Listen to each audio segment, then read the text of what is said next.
So, yeah, let's just be honest right up top.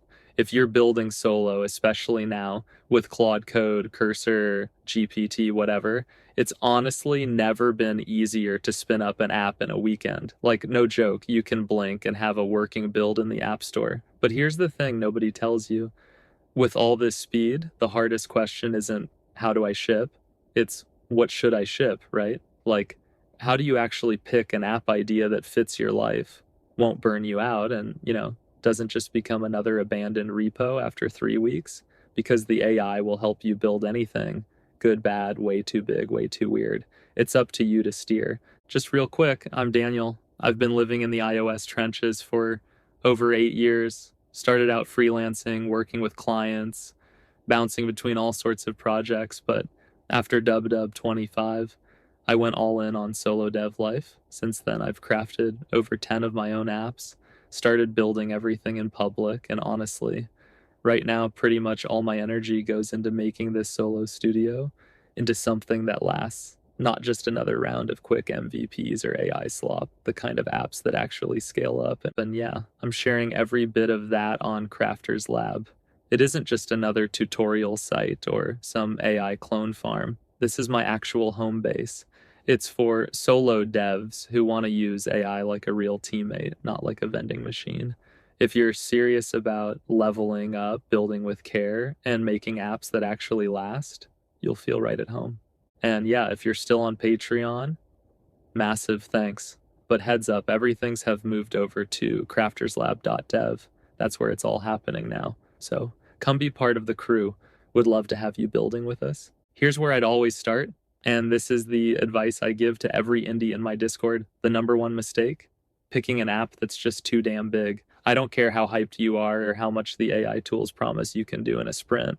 If the project's got like endless screens, custom backends, and you're not even sure how it ends, it'll eat you alive. And the wild part is, the faster these coding agents get, the easier it is to overcommit.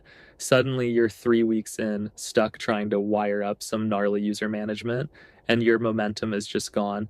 So yeah, I always try to minimize the complexity, seriously, like aggressively cut, build something where if you finish the core feature, the thing actually feels done. Like my clock widgets app, once you've got the logic and the home screen widget, you're kind of there. My crafter console app, you log in, it fetch app store data, it's done. No wild V2 features in the backlog, no endless, just one more week refactors. And because it's small, you can actually launch, see how it lands, and move on if it flops. And honestly, small bets are everything. You get to try a bunch of things, you see what sticks, you double down if something pops off. If not, you're not gutted. You just pick the next thing. Way less pressure, way more fun, especially solo. All right, so here's the thing most folks skip. Building the app isn't even half the story, especially if you're a solo dev juggling like an actual life. If you've got a day job, family, maybe you're learning as you go, don't pretend you're about to ship the next Notion in a month. I'm not saying it to crush the dream. It's real. The right project is the one you'll actually finish. And so take a dead honest look at your calendar. Are you a parent? Do you have weekends off? Are you in school? If you're slammed, lean hard into single feature apps, stuff you can wrap up in a couple sessions. And don't kid yourself, the best app is the one you get to done. You can always polish, you can always add more, but having that V1 is shipped moment, that's what keeps you going. And if you're lucky, maybe you've got the time, no kids, you're living that night owl solo dev life. Sure, go a bit bigger. Maybe try 3 ideas in parallel or take on a feature that'll teach you something new. The key is to pick projects that fit your real life, not just your fantasy schedule. And the wild part? The more you match your project to your reality, the less you'll resent it. You're not in a race with Twitter threads. You're just building what you can with what you've got. All right, this one's close to my heart, and honestly, it's what saved me from burnout more times than I can count. Build something that you actually need for a problem that bugs you every day. Don't pick a random trend or chase some app store gold rush. 9 times out of 10, you'll just end up bored or second guessing every choice. But when you're building for your own pain, You already know what good looks like. You can market to yourself. You know where your people hang out, what subreddits they read, what dumb UI quirk always gets on your nerves. Every app I've shipped that actually found users, it started as, I wish this existed for me, not for the market, not for some investor pitch, just for me. And the cool part is, the marketing's easier, the docs write themselves. And when things get tough, you don't just bail because you're over it. You actually care about finishing. Even when you're using AI tools, the same rule applies. The agent will try to build you anything. If you don't care, you'll let it lead, and that's how you end up with another soulless app in the store. Make the project personal. Then, when you're working with Claude or Cursor, you can steer the session, not just nod along to whatever plan it spits out. So, yeah, if you're still here, seriously, you're a legend, for real. Look, picking the right app, that's always going to be more art than science, no matter how many coding agents you've got in your corner. It comes down to building what you want to use, keeping it small enough to finish, and just matching it to your actual life.